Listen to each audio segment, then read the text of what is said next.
Hello and welcome to episode 15 of Take Charge of the Classroom, a web series designed to disrupt outdated behavior management models and help you create the classroom culture of your dreams. This week we are looking at planning and how planning can help eliminate some of these times in the classroom, because misbehavior is kind of like weeds. They kind of sprout up in the cracks between lessons, so that planning can help eliminate some of those times that misbehavior sprouts up. As Benjamin Franklin said, an ounce of prevention is worth a pound of cure.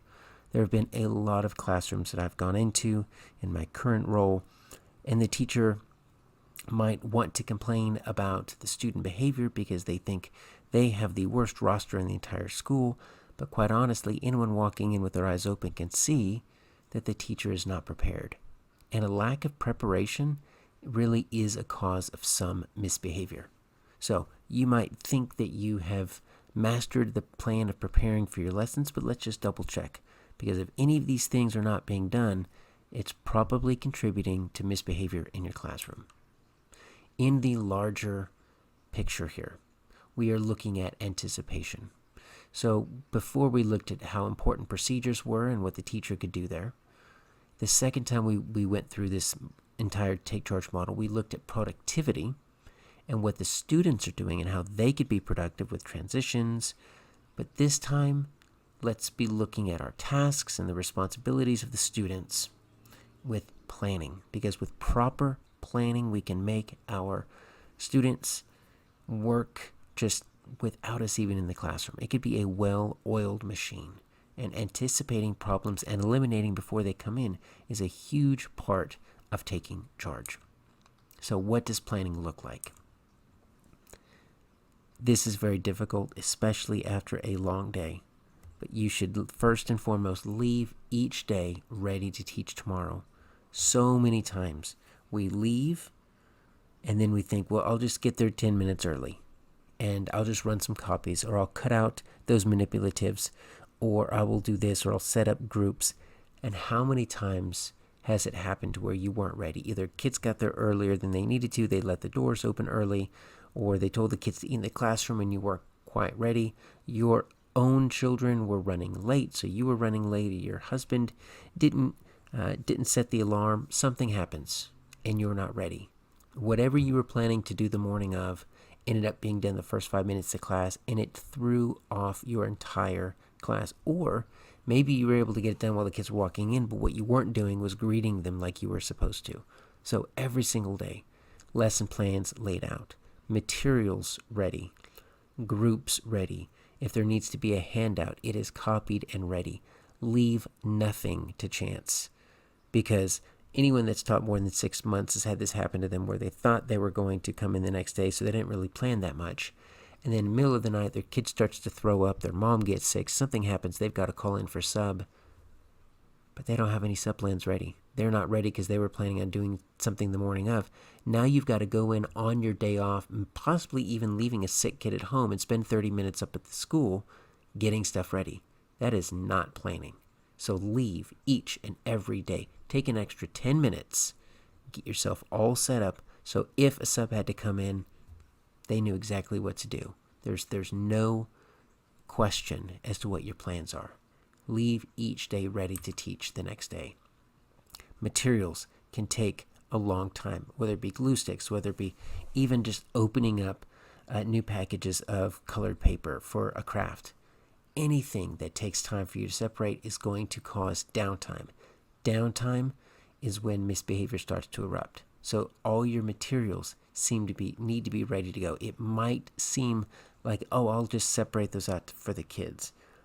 But separating something out for 20 to 25 students in the moment actually takes quite a bit of time. No one wants to sit and watch that. Not the kids don't. An administrator, heaven forbid, should be coming in and doing a spot observation while you're just standing there separating things. That is wasted time. Teach bell to bell. Make sure everything is ready. All your copies need to be made, because tons of times you think you're going to do it in the morning. Somebody else has the same plan. Somebody's running off a grade level set of worksheets and it's got 10 minutes left and you don't have time to do it, but just make sure it is all ready to go. And then, like I said, have those lesson plans on your desk ready to go so a sub can walk in, a TA can come in and walk in, anyone can walk in, and just make sure that you are ready to go and that your students are ready to learn. Another part of planning is not just preparation. That's huge, but you also need to know your stuff. Pretend like each lesson you teach is a TED Talk.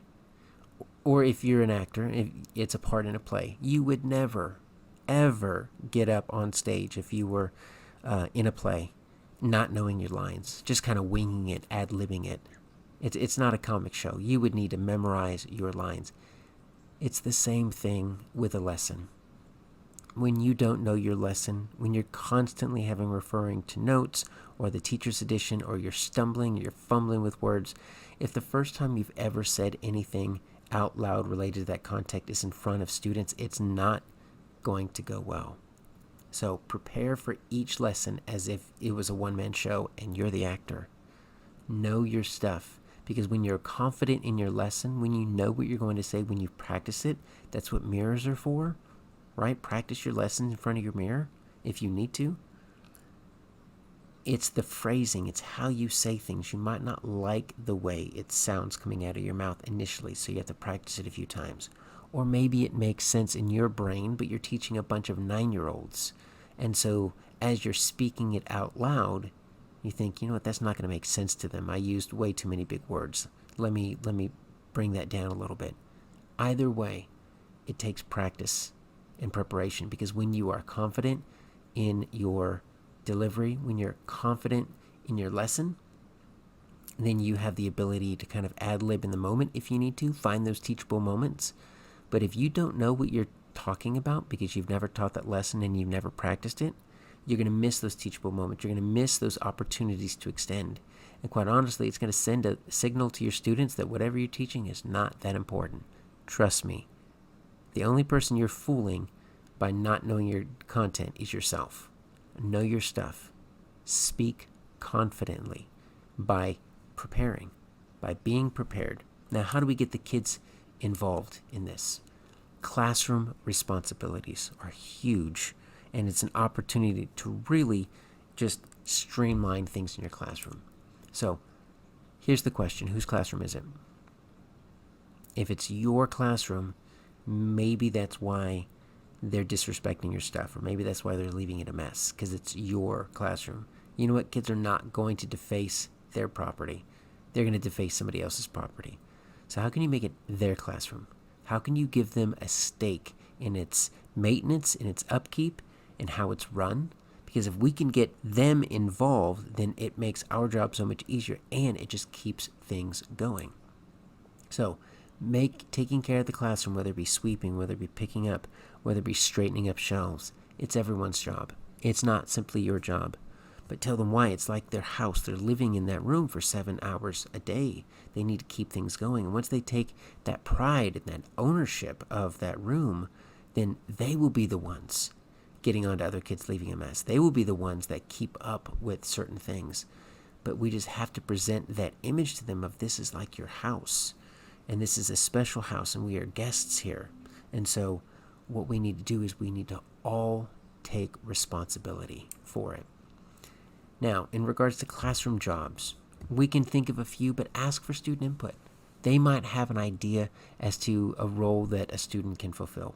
So don't come to them with a complete list. Get their buy-in and ask them for some ideas, whether they want someone to sharpen the pencils, they want someone to straighten the shelves, maybe they want someone to put away the math manipulatives. Ask for their input.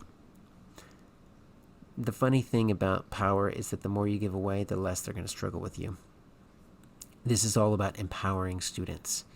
And when you are planning appropriately, when you know your lesson, and when you even plan out classroom responsibilities, you find ways to make the classroom the students rather than simply yours, they're going to struggle with you less, because they're going to be so busy running the classroom that they're not going to have time to misbehave. And it's going to be their classroom, so they're not going to want to act out in their classroom.